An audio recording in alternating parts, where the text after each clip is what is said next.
Mamamatay akong hindi man lang nakikita ang ningning ng bukang liwayway sa aking bayan. Kayong mga makakakita, salubungin ninyo siya at huwag ninyong kalimutan ang mga taong nalugmok sa dilim ng gabi.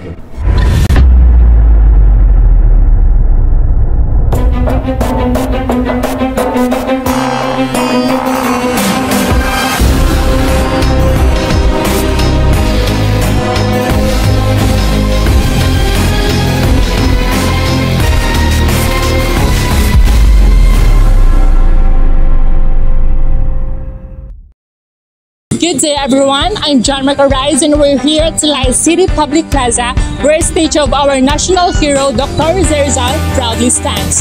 Today we'll be conducting a short survey to find out how will people know about Jose Rizal and to explore the impact and success of the Republic Act 1425 or also known as the Rizal Law. Good day, Miss, na pwede kami ka-interview regarding kay Dr. Jose Rizal. So, what's your name? My name is Shalami de la Cruz. Member dyan si Vico. My name is Samantha Arbaliasa. My name is Krisa. Francis Baha. We have a few questions in regarding Mr. Rizal. So first, when is the birthday of Dr. Rizal? June 19, 1861. I think June 19, 1861. June 19, 1861. June 18, 1861. Jose Rizal was born in June 19, 1861.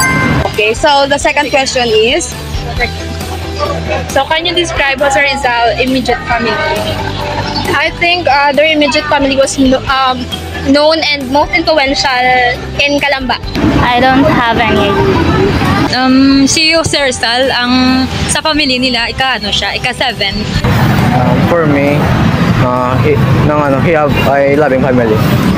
Caring and loving. The third question was, what kind of student was Jose Rizal? Ng student siya, ng alam,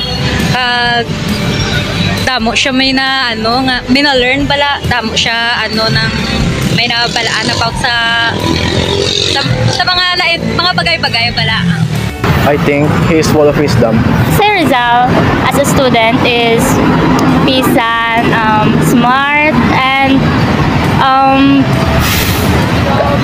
ga-excel gid sa academics. Alam. I think syempre alam, dasan pisan kayo si Dr. Jose Rizal. Makita naman na sa iyo mga na-reach na nga or na-achieve ya. yes. Then, what are the important lessons that you can learn from his novels, Noli, Metangere, and El Filibuster Resmo? Actually, damo, like to be aware sa anong gakalatabo sa aton nga lugar, and just like pwede naman na ma-apply sa mga like sa issue sa mga about sa corruption and about sa like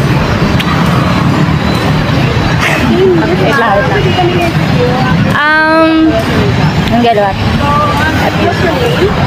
abuse like how people abuse their powers. It's very important nga stay gyapon ang social justice bala sa ang equality nang maging mabuti sa kapwa tapos nang magporsige pabala sa mga sa life mo para maging successful ka sa walingin. Pero justice, not tolerating some corruption and bad leaders. The last question is, what is the significance of Jose Rizal martyrdom to the Filipino people? I have no idea. He continues to inspire all Filipinos here in our country. Gin-sacrifice niya ang para sa mga kapwa Pilipino. Pag-sakripisyo niya sa Pilipinas. How he inspired Filipinos. So ang legacy niya gyapon sa mga tao sa Pilipinas. So I think it's very important para sa tanan nga lesson ang iyang legacy important sa tanan. So thank you, give me sa imo time sa answers for our question. Thank you so much. Thank you. After conducting the interviews, we found that most of our fellow Filipinos have knowledge and appreciation for Dr. Jose Rizal, his heroism, his writings, and the values he stood for.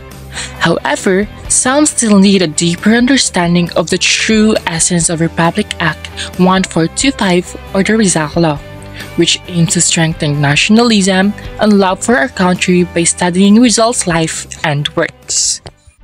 Through the simple survey, we can see that Rizal's legacy continues to live on in the hearts of many Filipinos.